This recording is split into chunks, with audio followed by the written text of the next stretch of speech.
Welcome back to Big Brave Business. I'm your host, Sarah K. Heater. Big Brave Business is a podcast where we challenge the status quo of traditional business practices. So if you're ready to challenge norms, rewrite the rules, and redefine what it means to lead with courage and integrity, then grab a notebook and let's dive in.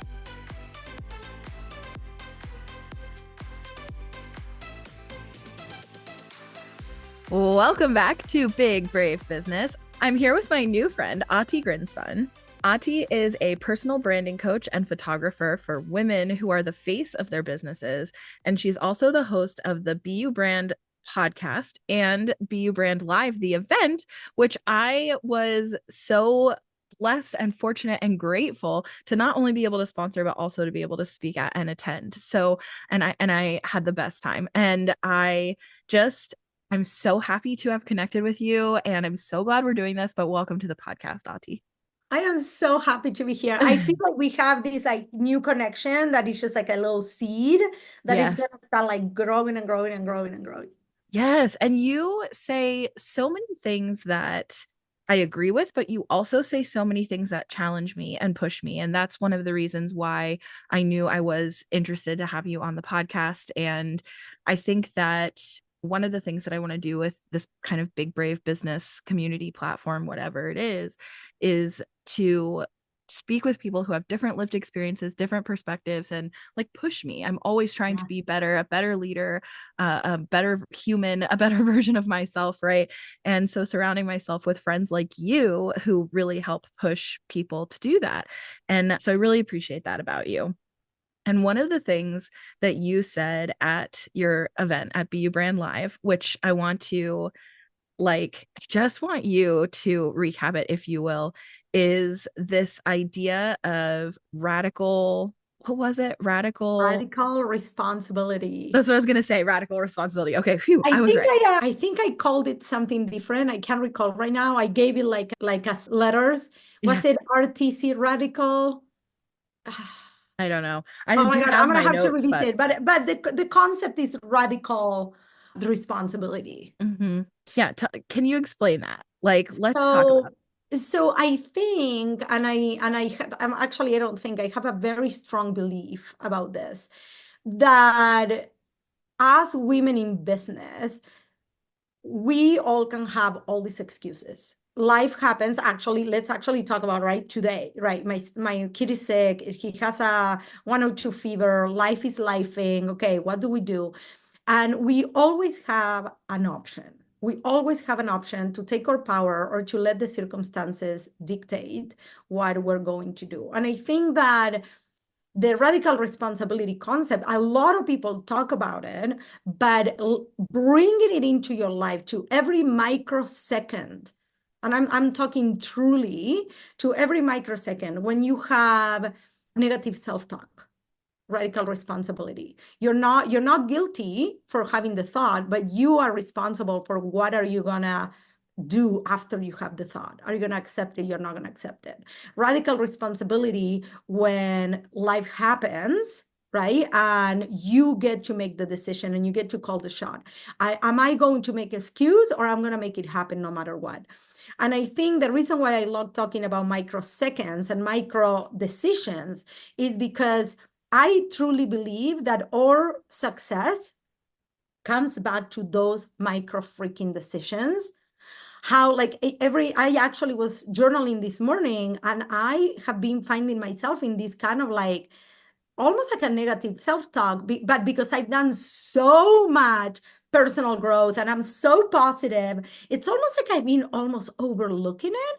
And I'm like, well, but I already have this, that now. It's also my responsibility to check what I think and how I'm looking at my situation every single day. And I think that when we bring that conversation into business, now we truly can say we create our reality. You cannot say you create your reality and all the manifestation talk without actually taking responsibility. And responsibility is not guilt. I just kind of want to put that out there. Responsibility is us saying, okay, what control do I have over this? And most of the times we have control over everything. We do and we don't. And I think this is where, when you brought this up at the event, and this is why I said sometimes you say stuff that pushes me. Like, I'm like, okay, let's like, I mean, my friend Amy, I actually don't like this expression, but my best friend, she says, let's double click on that. Okay, And I love that. so even though it's so cheesy and like sounds like corporate speak, I say it so much because sometimes that's just the best way to describe it. But let's double click on that. And I think one of the big themes that I talk about on this podcast a lot has to do with like different layers of privilege and different kind of systemic and institutionalized obstacles that are very real and very much do exist. And those things, yes, I think where I like this idea and this concept of radical responsibility when I let myself lean into it is like, yes, those micro decisions, those micro moments, those microseconds, like those things that you describe, we certainly have control over. And our responses to things and how we operate within the systems that exist are certainly our decisions and our responsibilities. And I think that there is also this layer that I feel this resistance to of like, your life circumstances are not by default your fault. Like sometimes there are things that have presented a situation where like it's not you that's the problem. So I'm wondering like Okay. how Oh my does God, I radical have so many responsibility opinions. fit This is for a that? perfect conversation. So one, I kind of want to come from the place, I want to make sure that we're not talking about guilt or fault, Mhm. because I think that when we talk about fault, inherently we're talking about a situation where also somebody else has done something to Mhm, us. mhm. Okay. So that is a very real situation. However, even in that situation, we can take control of what we can control as opposed to what we cannot control. So Mhm. I think that within the things that we can control, and I kind of want to bring this back to, you mentioned institutions or systems and stuff like Mhm. that. I came to the States with $13 in my pocket. Mm, mm, mm, mm. Well, actually, I came with a little bit more, but I was all the way down to $13. Wow. I thought I was going to be homeless. Mhm. Sure. I literally sat in a McDonald's at midnight waiting for somebody to come pick me up because I didn't have where to go with the $13 in my pocket, deciding if I was going to spend $1 on the coffee or not. So I'm an immigrant. I have an accent. English is not my first language. So Mhm. when we talk about systemic and when we talk about privilege, right? Like, and I think this is one of the things that actually don't have sometimes the opportunities to talk so much about this. But it's like when people first see me, number one, they don't assume Spanish is my first language Mhm. because I am white as shit. I mean, I'm olive, but I'm kind of white as shit, right? Like I have green eyes and blonde and all the shit. Immediately, when they hear me talk, they're like, oh, Uh-huh. right. But then nobody assumes that I actually went through something like I just told you. And that is a very real situation that Mhm. I lived and I have experienced. So at that moment, I had an option. I could feel like a victim and I could say, the system doesn't help me. I'm not welcome here. Like I'm talking especially exactly what happened to Right. me. What your personal And lived experience. yeah, Yeah. Yeah. because those things kind of crossed my mind. Sure. Not like they didn't. Of course. I and I want to kind of say this. This was pre-Ati personal growth. At that time in my life, I was in my very, very early 20s. I had done zero personal growth at that time. So I don't even know how this was actually instilling me.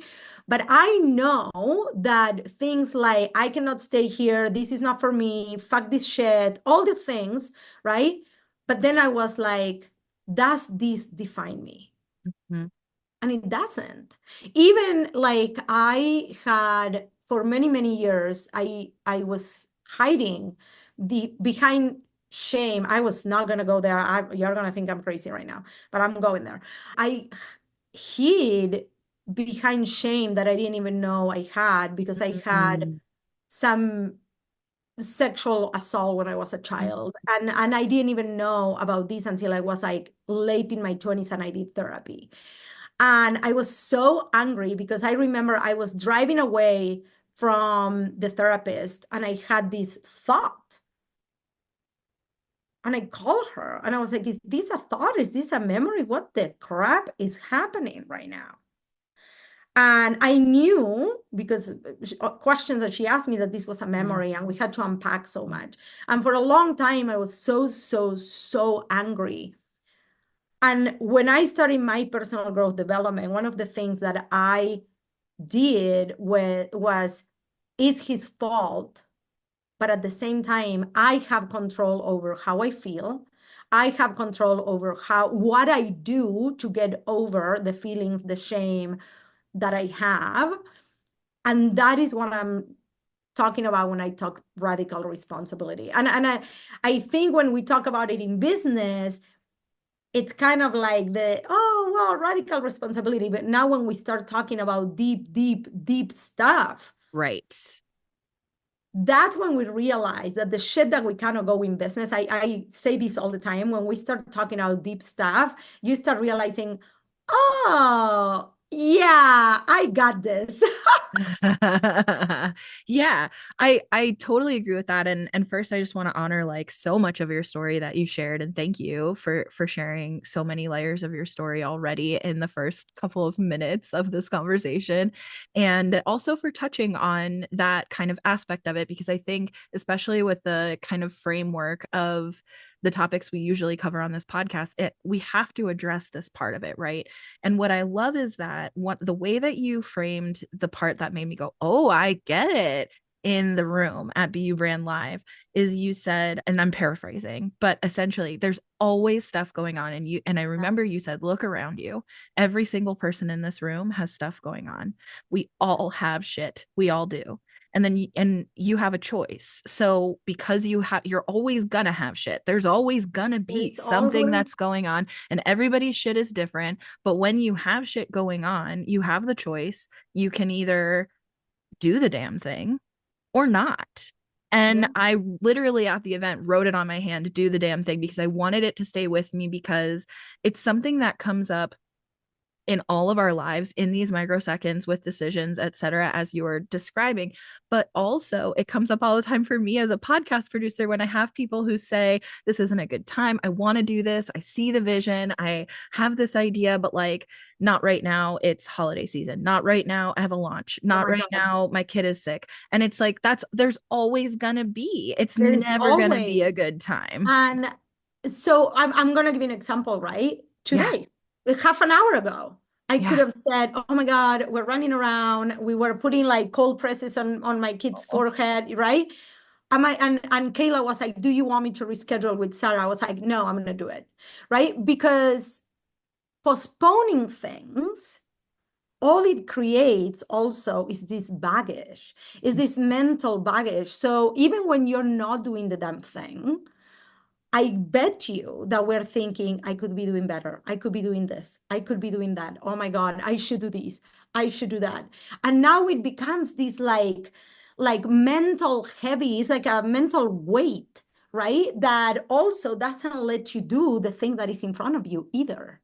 So you're not doing the thing that you think you should be doing. You're not doing the thing in front of you.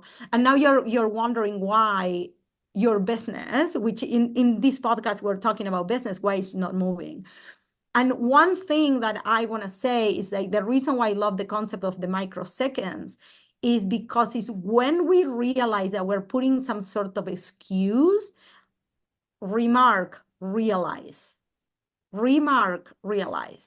A lot of the times we're making excuses and we don't know that we're making excuses because our excuses are perfectly fucking valid. right. Yes. Thank you. Yeah. The validation, your reasons for wanting to put things off or for wanting to not do the damn thing, to use that Like me expression because I saying, "Oh, loved my kid it. is sick, Sarah. Sorry, I can't come today." It's valid. Very, very valid, very Right? legitimate But you reason. know what? Yes. What am I gonna do sitting next to him? I mean, my husband is there, so just for everybody, like I didn't leave him by himself with a 1 or 2 fever. Like, so there were all the things, right? But I could Yep. like there's so many reasons Yeah. that we can have. There was one particular girl who's actually my client, and she was like, "You were talking to me, bitch." And I was like, I was, but at the same time, I'm talking to everybody in this room Everyone. Yeah. that like she did inspire a little bit of that talk because I know that she keeps telling herself, "Oh, it's not the right moment in my life." And she's in my program. She paid already. I don't have to sell her on anything. It's not the right timing. I don't know what I'm doing. I'm like, girl, you need to listen to how you're talking to yourself because every answer to everything that you bring to every call, to every excuse that you're giving us, all of that, actually, when you're looking it from outside your own jar, the moment you're able to jump out of the jar, it's not real. It's not Yeah. real. Yeah. So all of this was really just commentary on some of the things in your opening remarks at BU Brand Live, which was 2 days of not just you, but also some, if I do say so myself, frankly, incredible, stunning, jaw dropping speakers. I mean, you were amazing. Oh, thank you for You saying that. were amazing. Thank you for saying that. I mean, and back at you. And I think from your grand entrance into the room, everything about this event, I can say this as somebody who attended and experienced it firsthand, right? With my own eyes and my whole body being in the room. This whole event was about taking yourself to the next level of being you, right? And being you in your business and in your brand. So I wanted to also give you a chance to kind of say, like, what was that experience like for you taking things? This was not your first BU Brand Live. It was certainly not your first live event. But what about this was like a next level experience, taking you to the next level of you? So for me, there were, and I'm gonna speak candidly because I think this is where people actually learn and they take the most. Thank So you. number one, the entrance was the evolution of I wanted to do something so radical that people actually thought this bitch is crazy. I wanted it. So when I was like kind of like thinking about the event, I wanted to truly bring something to the table that it was like, if she can do that, I can do what I'm doing, girl. Like it was like there was this like courage behind it. And I don't know if I share this with you, but 5 minutes before going out, I was so scared. And the biggest thing that kept going through my mind was, is this going to be received from the true place that I want to empower other people to do whatever the fuck they want, whatever that is, right? Or is this going to be perceived from a place of, look at this bitch's ego? And I kept kind of like breathing and breathing and breathing. And I had to ask myself, where are you truly coming from? Are you coming from ego or are you coming from truly wanting to inspire other people? And it was so clear, the answer in my brain and in my whole body, that it was, this is for them. This is not for you. I'm not going to lie. It was super fun. It was super awesome, but it was not for me. Because if it would have been for me, there was no way I would have done it. That is probably one of the bravest Yeah. things I Yeah. ever done. What's so funny about this, Ati, is I think that it really did set the tone for that whole weekend of that is what we're doing. We're taking up space and we are putting ourselves out there. And I came back from that event saying, the thing that was most impactful about my experience attending BU Brand Live, and by the way, please use this as a testimonial. But the thing that was the best experience, the best, however I just said that sentence because it was better before. The most impactful thing, it was not speaking on stage, although that was wonderful. And I'm so grateful for the opportunity and I loved it. And I was so excited that you invited me to do that. And I love speaking on stages. From the time that I first saw someone speak on a stage, I was like, how do I do that? Right. As a Oh my little God, that tiny was child, I exactly love my it. same experience. So I, as much as I loved that, actually, what I came away from that event saying is that I feel like I showed up most as the version of myself I most want to be that whole weekend. That the bravest thing, I mean, getting on stage, I was not even nervous because that was far from the bravest thing I did that weekend, right? Putting myself in these situations where I was saying yes to things and I was meeting people and I was being social and making these connections and putting myself outside of my comfort zone again and again and again and again over the course of that 2 days, that by the time, I mean, I spoke at the towards the end of the day on day one, so like midway through the event, by the time I was, so there's still lots of brave stuff that happened after that, but by the time I was waiting at the back of the room as you were like introducing me, I wasn't nervous because I was like, this is not even the bravest thing I've done today. Like, this is Yeah. just another thing. And I think that's really the power of like exercising that muscle of being brave and taking up space, is that it does actually get easier the more you do it. Do you feel that? The more, yes, yes, but I kind of want to like share this with you because I think we all have layers and we all have these areas in our lives where we feel so comfortable. So, for example, for you and me, that could be speaking on stage. For other people, speaking on stage might be super hard, but showing up on social media may be like, I'm confusing. Like, okay, so showing up on stage might be super hard, but maybe putting a show dancing might be super easy, right? Or I remember for me being a triathlete really marked this thing where I can, oh my God, if I did that, oh my God, I can do whatever, right? But then I just kept topping it off because I think that when we bring the judgment from other people and we are either, you can be in either side of the spectrum. You can be on I don't give a shit, or you can be in like, oh my God, I'm gonna hide forever because I don't want people to judge me.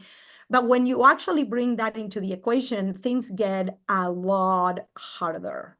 A lot of us are doing very brave things on the behind the scenes, but we are not doing the brave things in front of people because we're so afraid to be judged.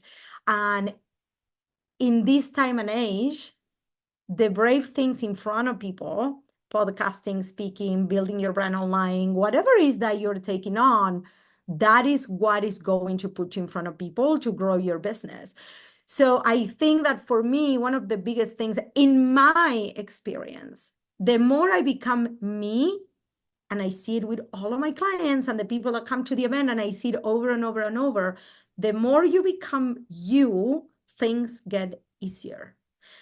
So the journey, yes, we all need strategy. Yes, we all need like mentors. Yes, we all need radical responsibility, but the journey is becoming more of who we are and bringing that into what we do. Yeah, which hence BU brand, right? Being So, brand. and there's so much more to say about this, but I also want to hear from you. So, you had this event and it was very much like an opportunity to be at this operating at this next level and to really be stepping into like your power as being authentically and uniquely you. And then you needed to rest. You described it to me before we started this episode as going into a cocoon. And Mhm. then what? What did being at And that next okay, level look like? I have chills because I think that there was something very interesting. You're gonna be the first person I'm actually gonna share this with. A few months ago, so I have a hypnosis session that I do with my clients, and it's like a hypnosis session that you actually meet your highest self. And the last time I did that hypnosis, I saw this lady with the hair straight in a pink dress. And after that, I completely forgot about it. It was gone. And I was like, I don't wear my hair like that. I don't know why I saw that, whatever. But I do trust my subconscious very much. Well, the event went through. I truly believe that I unlocked a completely new level, went into this cocoon, and then I got the pictures back. And when I saw the pictures, I was like, oh my God, that's the person I saw. The pink dress, the Mhm. straight hair. So I'm Mhm. going to tell you something that happened. The hair was not supposed to be straight. Huh. The hair was supposed to be curly, and I don't know what she did with my hair. The hair didn't hold, Oh. and the hair was straight, and it was gorgeous, whatever. But when I saw the photos, Mm. I was like, holy fuck. This is exactly the person Wow. I saw on my Yeah. hypnosis. That's a side note. However, when I came out of the cocoon, and I want to say this with being very humble, Yeah. you were part of it. We had huge sales. I was not even like, it was more than I expected to sell. That's great. It was amazing. Like the women it was so effortless also. It was so effortless. It was so beautiful. Like it was amazing. And I came out of the cocoon about 5 days later, and I have so much doubt. And I was like, can we do it again? Can I actually step into this person that I was during the event? Can I Mm-hmm. actually be her again? Mm-hmm. Can I be her more during the day? And actually, I journal, and that's kind of how I've been revisiting the whole microseconds, because as I'm making decisions, you're a business owner, we're making decisions All day, every 38 day. million seconds a day. I'm like, am I operating from her? Mm. Am I operating from her? And a lot of the times I find myself not operating from her. And I cannot close my eyes and I'm like, how did she feel? Because in the mundane, in the event, right? This is kind of what I was trying to explain to Kayla, my assistant. During the event, everybody's there. Everybody's kind of like the energy's there. The whole event is carrying you to be that person. Yes. Like it's almost like everything is given for you. The circumstances are there for you to be that highest version of you, and you have everybody's attention, and people is they are kind of like, my husband was like, well, that was like the church of Ati. I was like, oh my God. But there was something, right, about like people are like, I want to create what she's doing. I want to do what she's doing. Hmm. So there is, I mean, I think his thing was a little radical, but it's a little extreme. But the whole point is in the mundane, Yeah. in the everyday, by yourself in your office, here on Zoom, when you're making decisions, when the sales don't happen, when nobody clicks on your calendar link, when nobody's booking a discovery call, can you step into that biggest vision and that biggest version of you? Mm. That's really powerful. How do you remind yourself to do that? So very tactical. I literally close my eyes and I remember how I felt during the event, and how also unattached I was actually to the outcome. I was truly in my power. I was truly in my mission. Every word, and I'm gonna share this, you're gonna think I'm crazy. I prepare the opening statement the night before. I don't think you're crazy. I am so that kind. I think when you said like some of us are confident on stage, it's all information you already know. This is what you do day in and day out. You are an expert about this. So just letting yourself, instead of over preparing, just letting yourself like step into your genius. If you are a comfortable speaker, which not everyone is, It but if wasn't you always are, like this. I could I have think never. sure. Yeah. Last year, I was up there with like a piece of fucking paper reading it. Right. You got to do what you got to do. So Yeah. again, right? You grow into these different layers and versions of you. Hmm. All I did the night before was kind of like I wrote the general idea, and I did Hmm. write the 8 things because it was very important for me that I didn't leave anything out. And then when I was on stage, I was like, oh, systems. I need to say systems because truly those all the things that I share are things that really changed my life and changed my business. Hmm. Hmm. And radical responsibility has been the biggest one. Think about this, right? The moment that I'm feeling maybe like have doubt or whatever, me actually closing my eyes, breathing, and being remembering who I was on stage during the event, that is taking my power back. That is That's radical right. responsibility.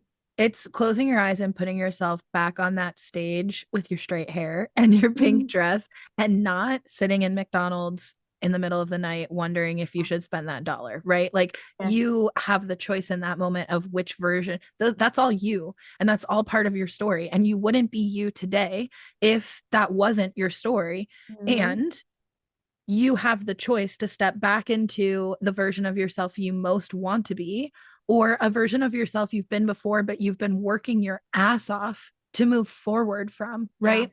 What I think is so interesting about this, and I'm curious to hear your thoughts about this, because when you say like you went into this cocoon, which you needed to rest, you needed to heal, honestly, because you put out a lot. Maybe it felt effortless in the moment, but it truly wasn't. And the amount of work you guys put into the event I was going to say beforehand, that. you had to have rest. But I'm I think that the curious. healing happens from the work we put before. Yeah. The Yeah. event is a cherry on top. That's good. But I'm curious. So you had this hypnosis session. You saw this version of you that you call your highest self, and then you were her. So what is the fear and the like question marks, the unknown, the uncertainty of now you've been her, what now? Like, if that's your highest self, then what? Because I think a lot of us subconsciously, we're actually afraid of achieving Yeah. that vision and that success because then what? So It's I'm funny that you curious if say you can that touch on that. because I actually went through that with bartending.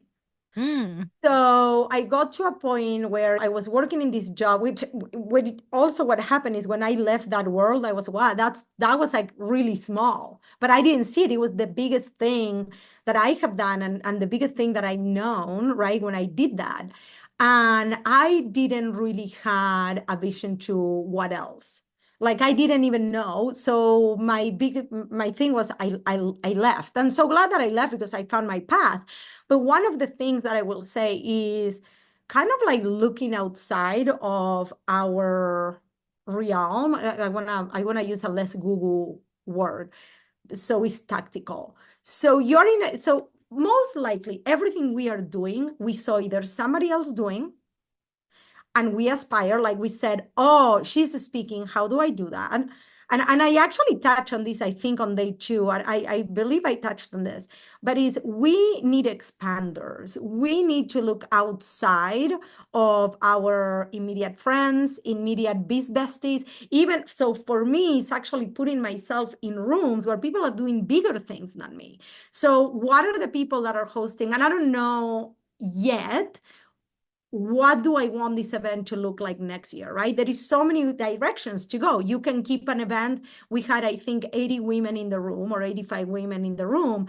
There is so many directions. I can say going forward, I always want this event to be 85 women because we can have them connect, or I can go in the direction of like, do I want a huge event? Whatever it is, there is no right or wrong, but we need to have that vision. And that vision usually is not inside of us, is somewhere else that we can start like planting those seeds. Do you remember we talked about planting the seeds?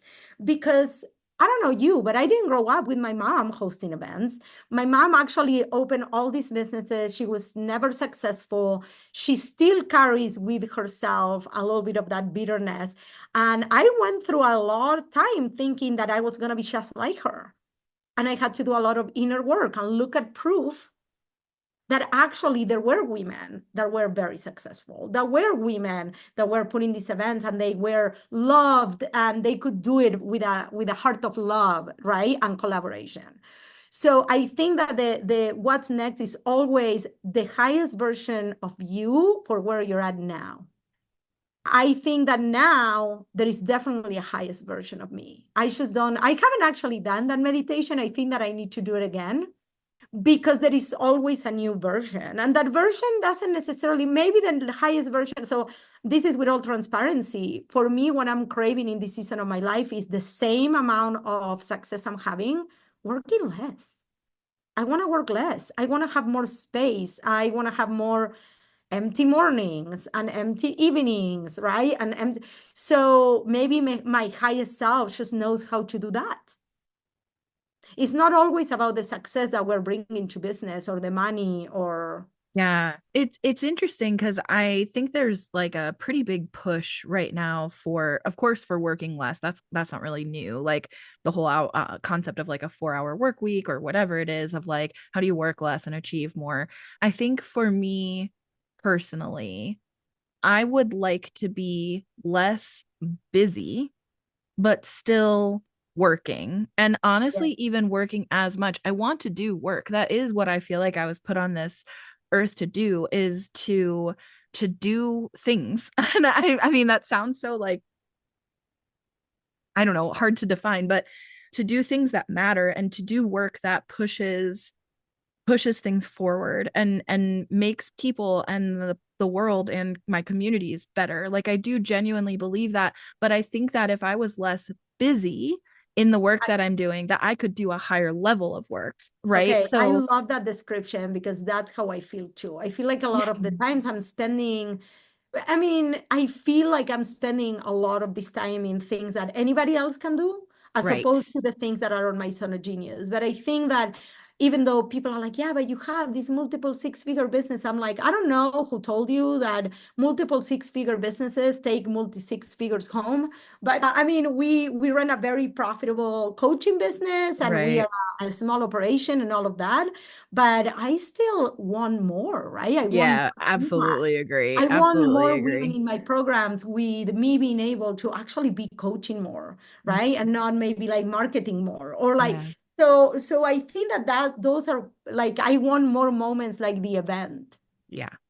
Yes. That's when the transformations happen. Yeah. And I think even there's this is probably a whole other conversation, a whole other can of worms, but I want to say it because I think there's a lot of commentary out there about like working less, and as somebody who that doesn't always speak to, sometimes yes, when I have 16-hour work days, believe me, that conversation of working less totally speaks to me. But there's a lot of times that I think like, no, I'm a workhorse. I want to do, like, I have so much left to give. So I think like one other thing that I do really want to kind of go on record saying is also I want to surround myself with a team, and you, I believe, have done this, although I have such limited experience with your team, but and I have a great team too, but I want to continue to expand it. Where my team is also operating in their zones of genius, where Yes. we balance the things that need to get done in order to do the big work and the things that we want to do to make the world a better place and to improve our communities and to invest in people and to amplify voices. I want everybody on my team to balance and to have like Katie on my team is who introduced me to you actually is phenomenal at so many things that it's exactly what I needed. It's exactly what I was missing in my team before she joined. Literally, Kayla. Like before Yeah, Kayla came around, I feel like I was not even making a dent on the impact that I could have because I was constantly right. doing admin tasks and emails and send. I'm like, what the fuck am I doing? And it was like very. I think I got a concept of about what we're talking is doing more of what lights us up and Yeah. less of what truly takes us out of our zone of genius and like Yes. easy work that nobody wants to Yes. be doing. I mean, there is Yes. people that want to be doing that. There is people that are awesome, like Kayla, doing admin work, and she's like boom boom, and the clarity she has around, it, and I'm like, I'm looking at what she's doing. I'm like, I'm already lost. Right. Organized, techie, systematic, like yeah, that they want, there are people who want more measurable tasks with direct outcomes. And like you mentioned, I don't remember if it was after we hit record or before we hit record, but you mentioned you're a manifesting generator. I'm a manifester. I need to be in creativity, visionary, like the generating. I am capable, of course. I'm a human and I'm smart and whatever, but that is going to drain me. Like, and it's Yeah. going to drain You my need to creativity. vision, and then you need somebody Yes. else to go and do it for Yes, you. For I me, love the CEO role. I love the vision. I love the strategy. I love the planning. And I want other people who are great at implementing I those love things. it. I love that. I just think that the conversations online kind of take trends. And one Yes. of the Yeah. things that I really want to honor for anybody, either at their event or the women that I work with, Yeah. is bringing more of who you are into what you do. Is also Yes. honoring your own vision of success. Yeah. So when I look, I have a friend of mine, she built this monstrous business. She burned it to the ground. She was like, I never meant to have this big of a team. I got carried away and the money kept coming in. And then I was busy. And then when I stopped and look around, I was like, what the fuck? Now I have a monster. And now I'm never on my zone of genius. And I honor that for her, right? But it may not be the same for somebody else. Right. And I Right. think that like when we sit down and we truly look inward, and this goes a little bit to strategy too. People think that looking inward is this like, oh, I'm in a journal. But the thing is, your brands, we are personal brands. We are personal. Yeah. So you looking inward and leading with that is what actually sets you apart. And you building a business that is aligned with what you want, not what like the other girl on Instagram, the other personal branding coach is doing, the other photographer is doing, the other speaker is doing. So I have two more questions. One is, and I'm going to give my thoughts too. I want to talk about some tips for like being brave enough to step into like a higher version of yourself or a more authentically and genuine you. And I mentioned the more that I practice being the version of myself I most want to be, the easier it gets. So I want to kind of share first my thoughts, and then I'm curious to hear from you, since this is literally what you help people do. Yeah. But my gut for me, what has been really helpful, and I hope that this is helpful to somebody listening, is that putting myself in situations that take me out of my comfort zone. Go to a restaurant with a type of food you've never tried before, or even a restaurant you love that feels comfortable, but pick something different on the menu. Like, take a different route when you're going somewhere. Go somewhere you've never been before. Look up things that are going on in your community or in your neighborhood that you've never been to before, and like put yourself in situations that are uncomfortable. And I think you can get progressive with this, right? It can literally be as simple as taking a different route to a place you go regularly, or as big as like put yourself in a situation where you are the language being spoken is not your native language, right? And I think that the getting progressively braver and putting yourself in progressively braver situations, and even just the small ones, like just making those small micro decisions, those microsecond decisions that push you to be brave or push you to like experience more of life, I think makes it easier to then do the brave thing. Then to your point, it's like when you think about making business decisions, like showing your face on social media or walking into a room for networking, it's like, oh, fucking course I can do that. Of course I can. I kind of want to share this with you because I think it's very interesting. Okay. So I still get nervous when I walk in a room and Yeah. I don't know anybody. Yeah. Well, And it's the reason why I uncomfortable. want to, and so, but I want to kind of share because I think that I created this community, right? These people that they already see me in certain way, they already Right. know I have certain, I don't know, level of success or Yeah. whatever. So when I walk into a room and nobody knows me and nobody knows how much money am I making? And this is my own growth. Okay. This Right. doesn't need to be anybody else's. They don't know that I just had an event with 100 women in it, or they don't know how good it was, or they don't. I still sometimes kind of I'm trying to use that to feed my ego and to show up in these rooms in that way. And one of the things that I've been doing personally is putting myself in rooms where nobody knows who the fuck are you? Who the fuck are you? Because the truth is that the next level for me is getting to be known in all of those rooms, right? Right. To get, because I'm a personal brand. Yeah. So one of the things that we actually do inside of the academy that I believe is not a strategy, but I truly believe it's a strategy. That is, we talk a lot about identity.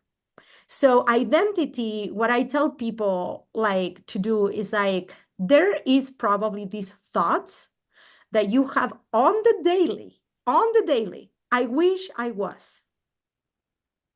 I wish I was more introverted. I wish I was X. I wish I was that.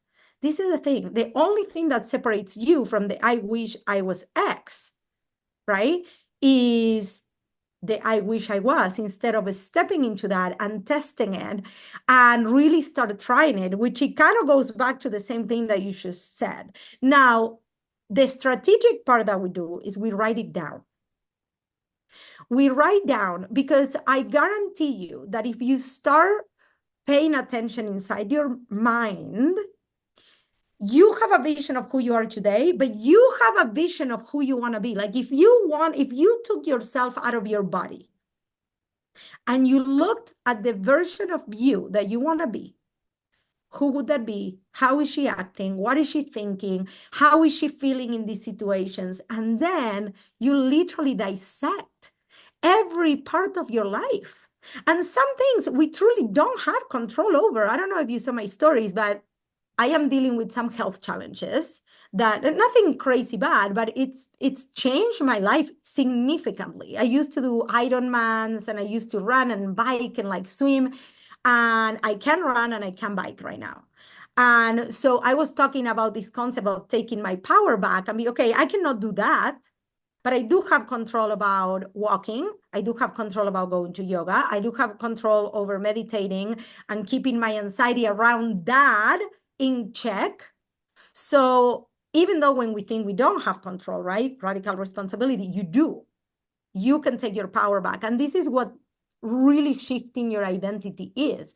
You start gutting every area of your life from where you're at to where I wish I was, and you start creating this new identity, and you do it little by little. It's literally like a little tiny chisel, right? You walk on that restaurant, you order something different, you're like, shit, I don't even know if I'm gonna like it. And Right? what if you don't, right? And I think that's like that's the other thing about practicing being brave too, is like, so what if you don't? What's going to happen? Yeah, yeah, I never even thought about that. Like Just order what's something going to go else. wrong? And I think that helps it, again, it helps it get easier because we spend so much time being afraid of what we don't know. And when we face it, it's actually like, oh no, of course I can deal with that. Of course I can. And Yeah. I'm obsessed with Joe Dispenza, and he talks about walking in the unknown. Mm, And when you start leaving space for the unknown, and I'm actually going to give you a very, very tangible example. I used to be, when we did these launches, so we do this workshop that I'm about to do, this boot camp every quarter. And I used to be so attached to the idea that we needed this many amount of people registered, so we would sell this percentage. And I'm not saying strategy doesn't work, it's a numbers game, yes. However, I was so attached to that number that I wasn't leaving space for truly believing that my messaging was attracting the right people. The quantity didn't matter, but the quality mattered. mhm. And there was a moment where I made a huge shift. And I was like, again, beginning of the year, when I took the $1 million of my wall, and I was like, I'm going to lead with value to the people that need this. And I'm going to stop thinking of the numbers, because the numbers were eating me up. The numbers were eating me up. I had so much anxiety about the money. What started happening, we started having conversion rates that were like, people are like, what? You're converting? Well, like we would have like, I don't know, 34 people. I'm talking like I used to shoot for 500, 600, 700 people in our workshops. And I started inviting personally, and I started kind of like taking down, I just want to talk to the person that is for me, the person that is interested and truly is going to put the work and I can change their life. And we started having like 35 people, 45 people, and then we would sell 10 view brands, like 9 view brands. Like we're talking and for those that are listening, we sell high ticket. So these were like outrageous numbers in conversion. Yeah. Yeah. But I started to allow the unknown to happen Mhm. and to believe in my process. That's super interesting. And I think you're going to have to come back on because I think just like you touched so briefly on personal identity. And I don't know if you knew this about me, but I actually teach a course at Arizona State University that is literally called Personal Identity, Public Service, and American Democracy. And personal identity is like the foundation of the course. So I think we're gonna have to jam out on personal Oh my identity in God, another yes. episode. We'll have to Yeah, get oh my that God, I would scheduled for love to like 2025. just talk with you about this because for Yeah. me, that work has been foundational to me growing Yes. and to me becoming truly the creator of my reality, day in and day out, even when things are not looking like they're going to happen. Yeah. How do I Yeah. show up? Yeah. And being in control and radical responsibility Mhm. of who do I want to be, even when it's hard. Like I personally, in this moment with the whole yoga, walking, not being a triathlete, I am in this identity shift that it has been, Yeah. for those of you that don't know me, I'm like raspberry completely, like it sucks. So every day, and I'm like, okay, we can start again tomorrow. Yeah. We can step into this person again tomorrow. Yeah. Yeah. I love this and I appreciate you so much. I always like to end these conversations. It can be work related, but it does not have to be with the same question, which is what is something that is making you happy right now? Ooh, let me think. I have a few. So I'm still writing the high of the event. I think that the payoff when it came to the women that we brought, I'm still doing onboarding calls. So it's kind of like every time I see one of them, it reminds me of that room. And I'm still writing the fact that I am creating this ripple effect that I am truly meant to do in the world. And the other thing that is actually making me really happy, this is not work related, but we actually took our power back when it came to our numbers and our budget and all the things at home that I am trying to create the same I'm creating in the world, but at home. Like, how do we are in complete control, right, of what we bring in and what we're doing. And this has brought so much connection and so much truth, not only in my marriage, but in my everyday life. And the truth will liberate you, my friend. Mm, I love that. I think what's making me happy right now, I'm going to say two parts, but they're related. One is I'm so happy to be friends with you and that I Oh, can I love that. genuinely say my friendship with you is something that is bringing me great joy. I knew from the first time that we chatted face to face on Zoom, like, oh, okay, this is a person I want to be close to. And then being in the room with you physically, I was like, okay, yes, I'm so glad to be here. And also, the kind of second part of this is I came back from that event from BU Brand Live saying, I said to my husband, I want to do this every month. I want to be in these rooms every single month. I want to travel. I want to go stay in a hotel and I want to attend these events and be like outside of my everyday life, outside of my everyday world. Yeah. Now, at once a month is quite a lot because it's an investment if you have to travel somewhere But and not stay only in a that, it's a hotel. lot energetically because I just went to an Yes. event this weekend and I realized how tired I still was from the last Yes, I bet. So I think once a month is an over exaggeration for now anyway, but I started planning out my like event and travel schedule for 2025, which by the way, do you have dates for Okay, BU so Brand same Live? weekend, Okay. last weekend of September is ours. Good. So I yeah, have it marked tentatively. yes. Like I know that's one of the events I want to be at. But yes, do you have a wait list or anything like that or around No, when do but you we're gonna normally? be selling tickets for Black Friday. Oh, okay. So by the time Yes, this episode goes live, we may even have a link for tickets and or a wait list. I don't know. Are you yes, keeping it yes, open after that? Okay. So if yes. that's going to be in the description of this episode and we want you there because like as happy as I am to be friends with you and we are to be friends with each other, like there's room in this friendship. So come There and is be in the room with there us is room for everybody. and One we of the want to hang things out. that I heard from many of the people is like, I feel like just like I was my highest self, many of the women in that room tapped into their highest self That is while how they I were at felt. that room. Yes, that is how I felt. So I know that's on my list, but I'm started working on my schedule for next year and I'm just so excited and there's so many things. And now since made this tentative schedule, I keep on seeing algorithms. I keep on seeing more events pop up that I'm like, could I fit this in? Which would Oh I my God, rather tell do if me there's which dates ones you're like looking at because I feel like I want to go to events outside of my current people. yeah, yes. Me too. Yeah. So I'm gonna have to balance it with some like more local things, which is cool. I like that. I've been plugging into my local entrepreneurship community in Phoenix as well. But yeah, and I know you're in Vegas, you're really involved with the community, the entrepreneur community there, which is huge. So if you're in either of those two cities, like you need to slide into our DMs and come plug into the community with us and definitely make sure you're at BU Brand Live. All that information and Ati's information is going to be in the description of the episode so you can stay connected. And thank you so much for being here. You'll definitely be back. This was so amazing. I was so looking forward. There was no way I was gonna reschedule this. I'm honored, Like truly. I am closing the door. So I am so excited. I am so excited for this friendship and where this is gonna go. And thank you for having me.